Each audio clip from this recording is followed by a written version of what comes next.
Chapter 14, Sloka 4.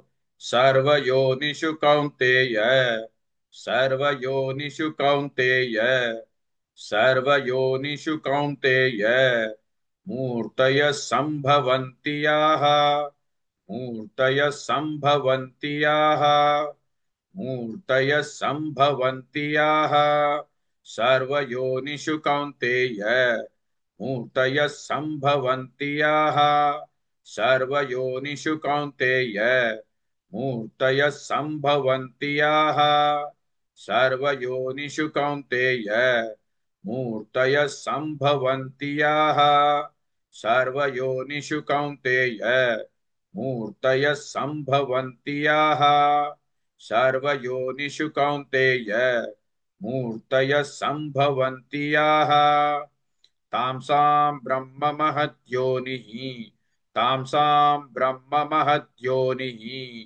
तामसां ब्रह्म महद्योनिः अहं बीजप्रदः पिता अहं बीजप्रदः पिता अहं बीजप्रदः पिता तामसां ब्रह्म महद्योनिः अहं बीजप्रदः पिता तामसां ब्रह्म महद्योनिः अहं बीजप्रदः पिता तामसां ब्रह्म महद्योनिः अहं बीजप्रदः पिता तामसां ब्रह्म महद्योनिः अहं बीजप्रदः पिता तामसां ब्रह्म महद्योनिः अहं बीजप्रदः पिता सर्वयोनिषु कौन्तेय मूर्तयः सम्भवन्ति याः तामसां ब्रह्म महद्योनिः अहं बीजप्रदः पिता.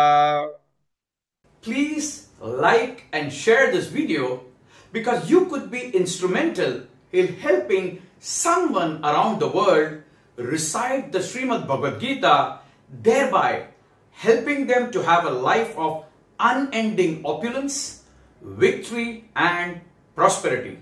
This is mentioned in chapter 18, Sloka 78. Yes, don't forget to buy my book, Leadership Can Be Child's Play. Namaste.